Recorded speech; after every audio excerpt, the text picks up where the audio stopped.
लोगों के बीच सवाल उठता है कि हम अपने पार्टनर के बारे में जानना चाहते हैं। वो कहते हैं कि मेरा आने वाला पार्टनर कैसा होगा। तो इसका जवाब मिलता है कि D9 के चार्ट में सेवंथ हाउस को देखो। अगर सेवंथ हाउस में कोई प्लेनेट बैठा है तो वो तुम्हारे पार्टनर के व्यक्तित्व को दिखाता है।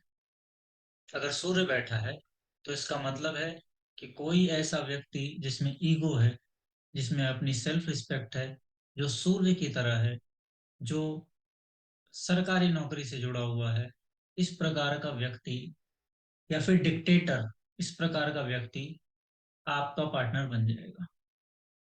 मंगल है तो आप मंगल के प्रभाव वाले व्यक्ति को ले लीजिए। चंद्रमा है तो चंद्रमा के प्रभाव वाले व्यक्ति को ले लीजिए। मर्क्यूरी है तो हम कहेंगे कि कोई बोलने वाला, मैनिपुलेटिव पर्सन, या फिर कई बार तो ये भी कहा जाता है कि डुअल रिलेशनशिप होने वाले चांसेस यहाँ पे दिखाई देते हैं। तो क्या D9 की सिर्फ इतनी ही मर्यादा है? क्या इसके ऊपर D9 किसी चीज को नहीं दिखाता? नहीं, ऐसा नहीं है। D9 एक ऐसा चार्ट है जो आपकी कुंडली के बहुत महत्वपूर्ण स्थितियों को आपके सामने लाकर उजागर करता है। आध्यात्मिक जर्नी की बात अगर हम करें तो D9 बहुत ज्यादा फाउंडेशन क्रिएट करने वाला चार्ट बन जाता है आध्यात्मिक जर्नी में। हमने जब स्पाउस को देखना शुरू किया, हमने जब पत्नी को या पति को देखना शुरू किया, तो हमने D9 को आधार बनाया। D9 यानी 9 हिस्से, D9 यानी नवांश। आप सोचिए कि अगर पत्नी या पति के बारे में देखना था तो सातवें भाव का उपयोग क्यों नहीं कर लिया गया? क्यों नवें भाव का उपयोग किया गया? क्योंकि जब आप D9 को बहुत गहराई से देखेंगे और समझने का प्रयास करेंगे तो आपको नजर आएगा कि D9 एक्सीडेंटली पत्नी या पति से जोड़ दिया गया। इसका संबंध सिर्फ पति या पत्नी से नहीं था। क्योंकि हमारे सनातन धर्म में धर्म की मर्यादा सबसे पहले पार्टनर से शुरू होती है, सबसे पहले पार्टनर के थ्रू आगे बढ़ती है। इसीलिए हमने उसको समय के अंतराल में पार्टनर से जोड़ दिया और देखने लगे कि सेवंथ हाउस को देख लो और फिर पता लगा लो कि तुम्हारा पार्टनर कैसा है, किस प्रकार के व्यक्तित्व का है, तुम्हें कैसा पार्टनर मिलेगा। लेकिन उसकी मर्यादा इतनी नहीं है। आत्मकारक की सीरीज की मैं बात कर रहा था, पीछे कुछ वीडियोस मैंने की है और आप लोगों ने वो वीडियोस बहुत अच्छे से देखी है। आपके बहुत सारे कमेंट्स भी मुझे मिले हैं कि वो सब टेक्निक्स काम करती है। आत्मकारक के बारे में मैंने पहले भी बताया कि आत्मकारक प्लेनेट ऐसा प्लेनेट है जिसके सिग्निफिकेशंस आपके व्यक्तित्व में सबसे हायर लेवल पर मौजूद है। अगर चंद्रमा आपका आत्मकारक बनता है तो इमोशनल सिग्निफिकेशंस, अच्छे या बुरे, ये डिपेंड करता है उसकी सिचुएशन पर कि वो कैसे बैठा है कुंडली में, आप क्या हैं, उस पर डिपेंड करता है। लेकिन अगर चंद्रमा आपका आत्मकारक है तो इतना पक्का है कि मून से संबंधित सिग्निफिकेशंस आपके व्यक्तित्व में सबसे हायर इंटेंसिटी पर है। आत्मकारक को क्यों हमने आत्मकारक से ही जोड़ा? क्यों क्यों नहीं हम किसी और चीज से उसको जोड़ पाते हैं? क्योंकि उसका संबंध लाइफ फोर्स के साथ हो जाता है। जब हम कहते हैं कि कोई चीज अपने सिग्निफिकेशंस में सबसे ऊपर जा रही है तो हम ये कहते हैं कि उसका संबंध लाइफ फोर्स के साथ जुड़ गया है और अब वो इसी कारण से सबसे ऊपर होगा। लेकिन आज मैं बात आत्मकारक की नहीं कर रहा हूँ, आज मैं बात करूंगा आप लोगों के सामने एक बहुत विशेष टेक्निक की, जिसके थ्रू आप अपने इष्ट देव को जान सकते हैं। इष्ट देव को जानने के लिए और भी टेक्निक्स हैं, और यहाँ पर कॉन्ट्राडिक्ट नहीं होना है, ये नहीं समझना है कि एक व्यक्ति का अलग अलग टेक्निक से अलग अलग इष्ट देव कैसे आ सकता है। बल्कि मैं तो आपसे ये कहना चाहूंगा कि इष्ट देव जितने प्री डिसाइड हैं उतने ही आप बाद में डिसाइड करने की क्षमता भी, फ्री विल भी प्राप्त कर लेते हैं। जब हम आत्म कारक की बात कर रहे हैं, और अगर मैं आपसे कहता हूं कि आज जो मैं आपको टेक्निक बताने वाला हूं वो आपके आत्म कारक से आपका इष्ट देव निकाल कर देगी, तो आज के इष्ट देव आपकी आत्मा और चेतना के लिए तो आवश्यक हो जाएंगे, लेकिन शायद वो आपकी भौतिक लालसा के लिए बहुत आवश्यक नहीं हो पाएंगे। कोई यहाँ पूछ सकता है कि क्या करें अगर भौतिक लालसा के लिए कुछ करना हो तो मैं यहाँ पर यही कहूंगा कि वो व्यक्ति जिसके आत्म का सोर्स ब्लॉक है, वो व्यक्ति जिसकी चेतना की ज्वाला ठंडी पड़ी हुई है, वो व्यक्ति जिसमें आत्मा का दीपक बहुत प्रकाशित नहीं है, उस व्यक्ति को तो भौतिक संसाधनों की प्राप्ति में भी समस्या दिखाई देती आती ही है।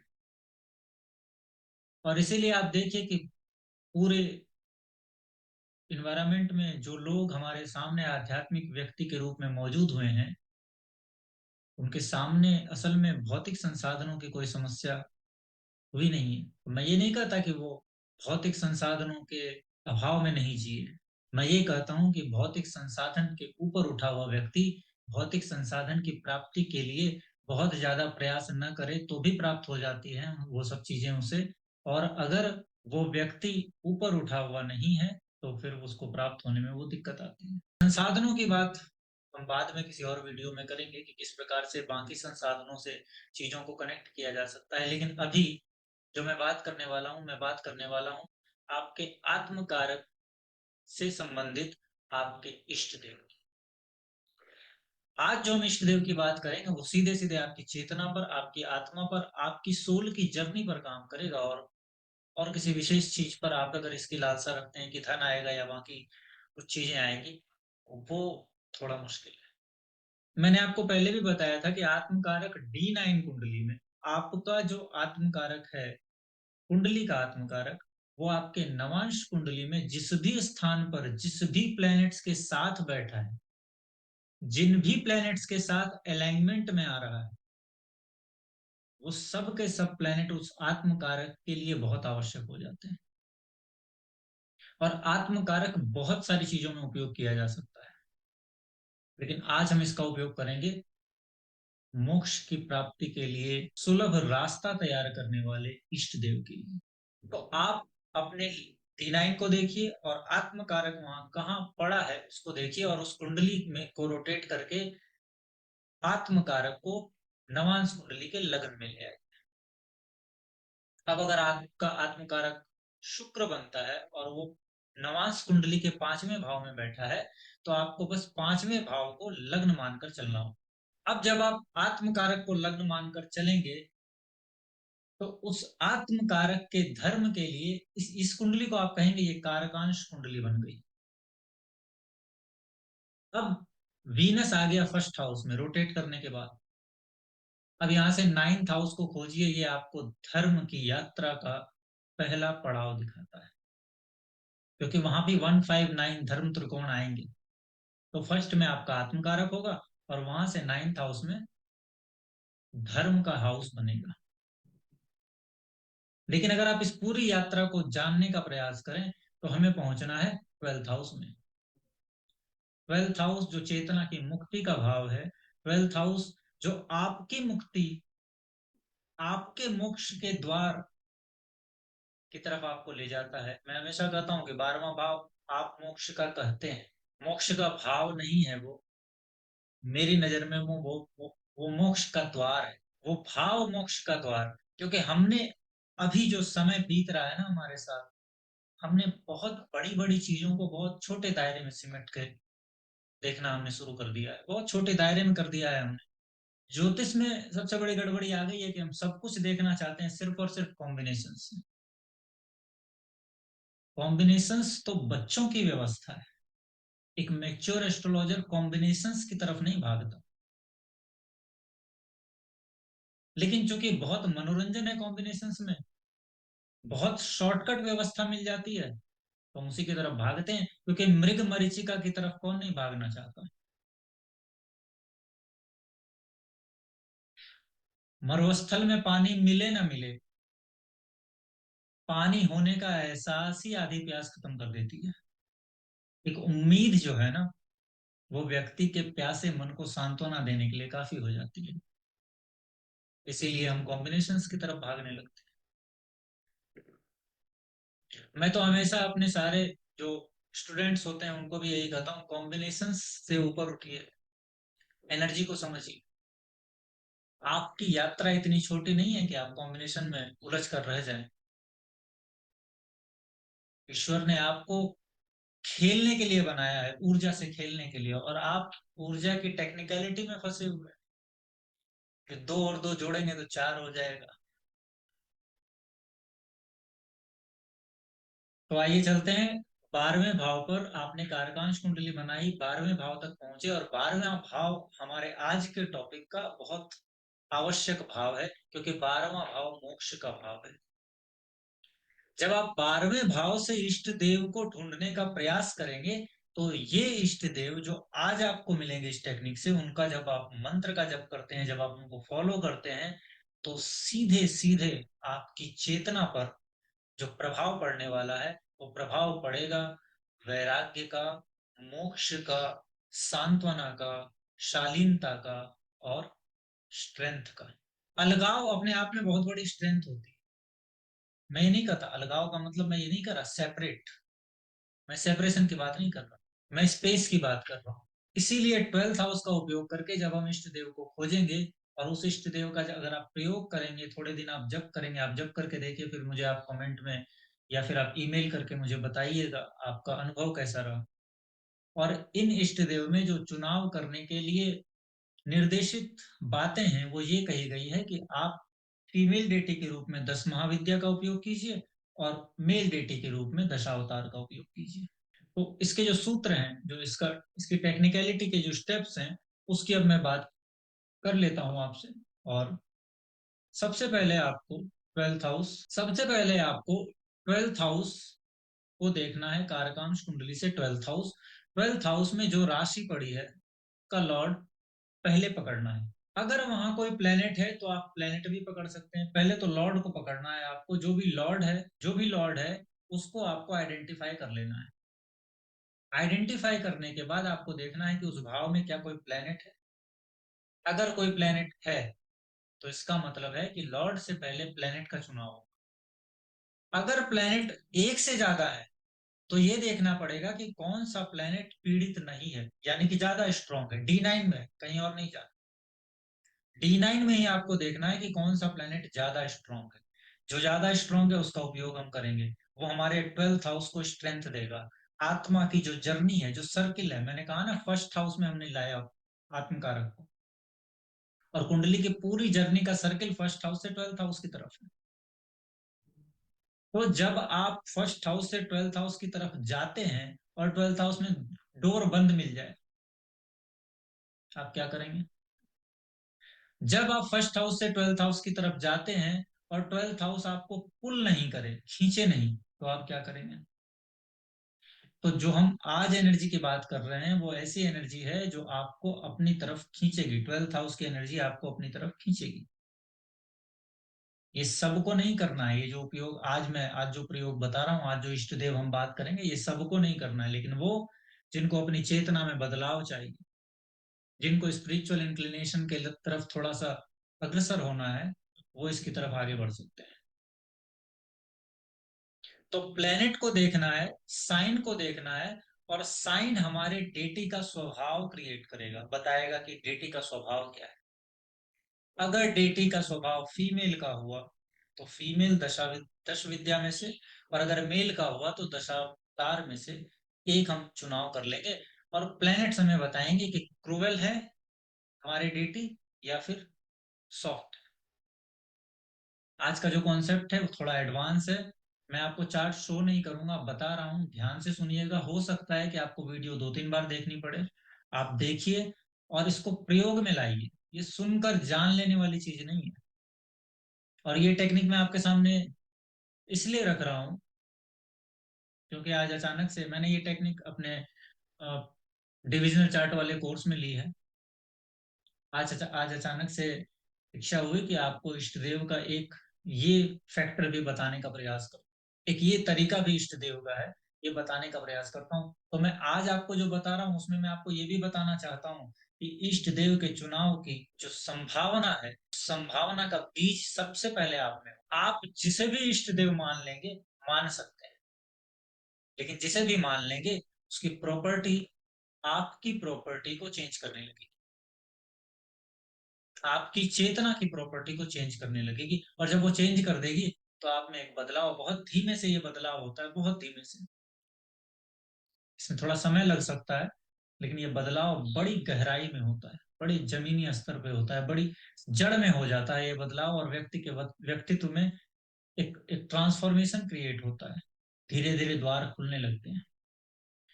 तो इसमें नेचुरली ये कहा गया, नेचुरली बता रहा हूं मैं आपको, इसका उपयोग डायरेक्ट नहीं कर लेना है। और जो भी टेक्निक अभी बता रहा हूं, इसका उपयोग आपको वैसे भी डायरेक्ट नहीं कर लेना है अगर आप बेसिक्स को नहीं समझते हैं तो।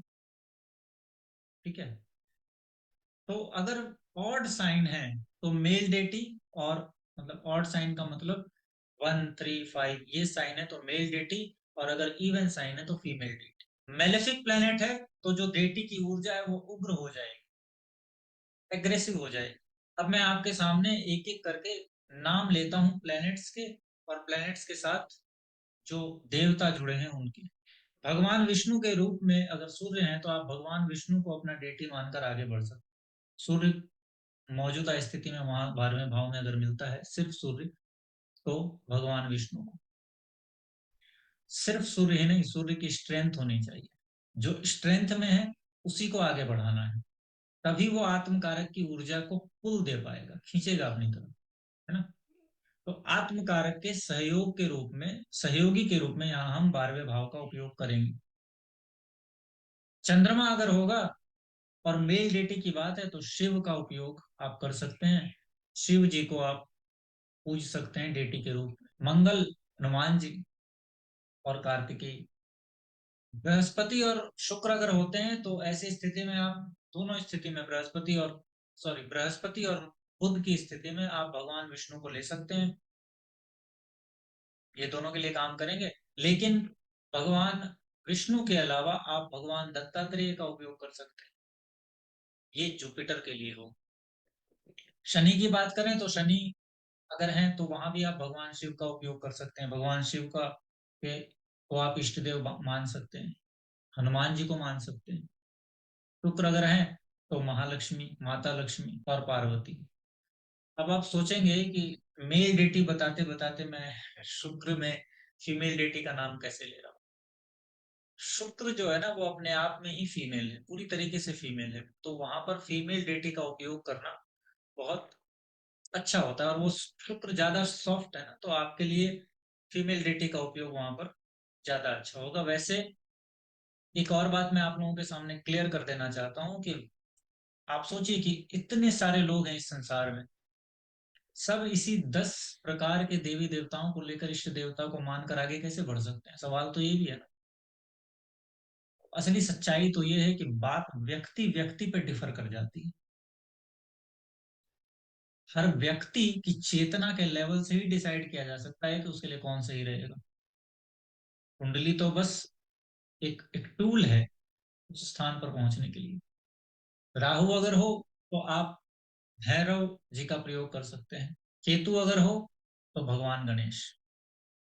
अब मैं आपसे एक और बात यहाँ पर आपसे शेयर करना चाहता हूँ। बहुत मामलों में ये होता है कि जो भी डेटी या जो भी देवी देवता बन रहे हैं ना व्यक्ति के इष्ट देव के रूप में, व्यक्ति पहले से उसकी तरफ आकर्षित होता है, और ये उस आत्म कारक के पुश का नतीजा होता है। जो आत्म कारक की ऊर्जा है ना वो जाएगी ना, कहीं तो जाएगी, तो वो अपनी पूर्णता की तरफ जाना चाहती है, और इसीलिए व्यक्ति कई बार अपने इंट्यूशन से उसी देवता या देवी को फॉलो करने लगता है जो उसके इष्ट देव होते हैं। तो अगर आप इतनी टेक्निकलिटी में नहीं पढ़ना चाहते हैं तो सीधी सी बात है, मेडिटेशन में बैठिए, ध्यान में बैठिए और शांति से बैठिए, और सोचने का प्रयास कीजिए, अपने भीतर झांकने का प्रयास कीजिए कि वो कौन से देवी या देवता हैं जो आपको सबसे ज्यादा खींच रहे हैं,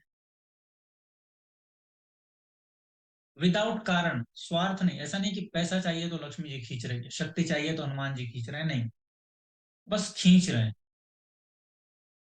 बिना मतलब जब खींचता हुआ सा प्रतीत होगा ना कोई, तो वो देवी या वो देवता आपके लिए इष्ट देव के रूप में अच्छे तरीके से कार्य कर सकते हैं।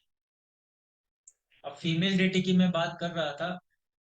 अगर आप फीमेल डेटी के रूप में सूर्य प्लैनेट को देखकर आप फीमेल डेटी की का डिसीजन लेना चाहते हैं, तो आप त्रिपुर सुंदरी, माँ त्रिपुर सुंदरी का यहाँ इंडिकेशन समझ सकते हैं। चंद्रमा के लिए माँ तारा और मंगल के लिए माँ बगलामुखी, मर्क्यूरी के लिए भुवनेश्वरी और जुपिटर के लिए मातंगी, माँ भुवनेश्वरी और माँ मातंगी का प्रयोग किया जा सकता है। वीनस के लिए मेल डेटी की अगर हम बात करें, तो मैंने फीमेल बताया माँ लक्ष्मी। अगर आप मेल डेटी की बात करें तो श्री कृष्ण का उपयोग किया जा सकता है, लेकिन श्री कृष्ण का कौन सा रूप, ये बड़ा सोचनीय होता है, क्योंकि श्री कृष्ण का जीवन इतना वर्सेटाइल जीवन है कि आप एक ही व्यक्ति के अंदर अलग अलग प्रकार के व्यक्तित्व देख सकते हैं। जनरली श्री कृष्ण की तरफ जब हम आकर्षित होते हैं, तो हम वो जो बांसुरी धारण किए हुए कृष्ण का स्वरूप है, हम उसकी तरफ आकर्षित हो जाते हैं। वो जो मौज में मस्ती में है, हम उसकी तरफ आकर्षित हो जाते हैं। लेकिन कृष्ण के कौन से स्वरूप को आपको ध्याना है, कौन से स्वरूप की तरफ आपको जाना है, इस सोचनीय और विचारणीय बात है। इस पर विचार किए बिना मैं आपको सजेस्ट करूंगा कि आप आगे ना बढ़े। शनि के लिए माँ धूमावती का प्रयोग कर सकते हैं। राहु के लिए माँ छिन्न मस्तिष्क का या फिर माँ काली का प्रयोग किया जा सकता है। और केतु के लिए भी माँ काली का प्रयोग किया जा सकता है, माँ दुर्गा का प्रयोग भी किया जा सकता है। माँ दुर्गा का प्रयोग आप राहु में भी कर सकते हैं। तो जब आप इन डेटीज को डिसाइड कर लेते हैं, जब आप इन डेटीज के डिसीजन के बाद जब आगे बढ़ते हैं, तब फिर आपको उनके मंत्रों का चुनाव करना होता है। अब यहाँ पर मैं थोड़ा सा और चार्ट से बाहर निकलकर और थोड़ा सा इसको एलिब्रेट करता हूँ कि मंत्रों का चुनाव, कौन से मंत्र का चुनाव व्यक्ति करेगा, ये भी बहुत आसान बात नहीं है। इसीलिए तो गुरु का प्रयोग किया गया। गुरु को क्यों लाया गया? हर मंत्र की एक ध्वनि है, हर मंत्र की अपनी फ्रीक्वेंसी है। अगर वो फ्रीक्वेंसी किसी कारण से व्यक्ति के फ्रीक्वेंसी के साथ अलाइनमेंट में नहीं आती है, तो खतरा बढ़ जाएगा या फॉल हो जाएगा। इसीलिए सारी व्यवस्था जो गुरुकुल की और गुरु के होने की और गाइड के होने की जो पूरी व्यवस्था बनी थी ना, वो इसी कारण से बनी थी, क्योंकि हम एनर्जी को, ऊर्जा को समझते थे। और मैं भी अभी भी यही कह रहा हूं कि आप कॉम्बिनेशंस के पीछे मत जाइए, ऊर्जा के पीछे जाने का प्रयास कीजिए। जब आप ऊर्जा के पीछे जाएंगे तो आप समझेंगे कि कॉम्बिनेशंस तो ऊर्जा के लिए बस दिखावा मात्र है और कुछ भी नहीं है। और सच्चाई भी यही है कि आप दुनिया भर के कॉम्बिनेशंस पढ़ लीजिए, कहीं ना कहीं फॉल कर जाएंगे। तो मैं फिर से रिपीट करता हूं, हमें कारकांश कुंडली बनानी है। D9 के आत्मकारक को लग्न में रखना है, वहां से 12th हाउस को देखना है। 12th हाउस में अगर प्लेनेट हो तो पहले प्लेनेट को देखना है। अगर प्लेनेट एक से ज्यादा है तो जो स्ट्रांग है, यानी कि अपने साइन में बेनिफिक से दृष्ट, लग्न कुंडली में बेनिफिक के साथ बैठा हो, एक्सोल्टेड हो जाता हो, अच्छे प्लेनेट के साथ एक्सचेंज कर रहा हो, तो उस प्लेनेट को ले लें। दो या तीन प्लेनेट अगर हैं तो। अगर प्लेनेट ही नहीं है तो उसके ट्राइन का उपयोग भी किया जाता है, लेकिन आप इसको सिंपल रखिए।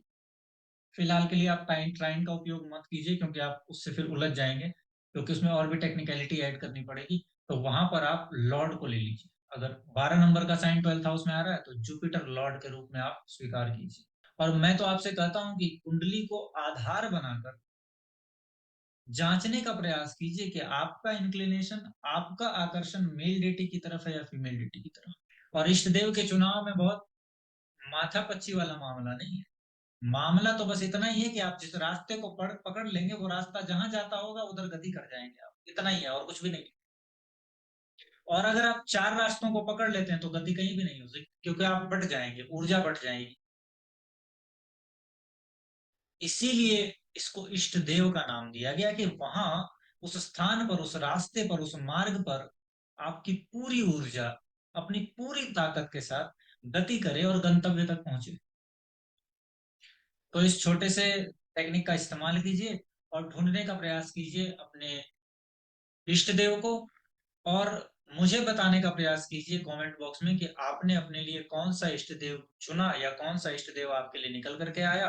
और अगर आप उसकी पूजा करते हैं तो 6 महीने, 8 महीने के बाद, 10 महीने के बाद, साल भर के बाद आप में जो भी चेंजेज़ आते हैं, आप मुझे ईमेल करके या फिर आप किसी भी प्रकार से कमेंट वगैरह कहीं भी आप मुझे बता सकते हैं। आज जो मैं आपसे शेयर कर रहा हूँ, बहुत बेहतरीन चीज़ है, बहुत बेहतरीन टेक्निक शेयर कर रहा हूँ और आप उसका उपयोग कीजिए। आगे आने वाली वीडियोज़ में मैं आपसे और भी चीज़ें शेयर करूँगा, जैसा समय चाहेगी, जैसा नियति को मंज़ूर होगा, वैसा मैं आपके साथ शेयर करूँगा। और अब आज विदा लेता हूँ आपसे। आप सभी को माँ सरस्वती के रूप में पूजे जाने वाले महापर्व की बहुत-बहुत हार्दिक बधाइयाँ और माँ सरस्वती हम सभी पे कृपा बनाए रखें। धन्यवाद।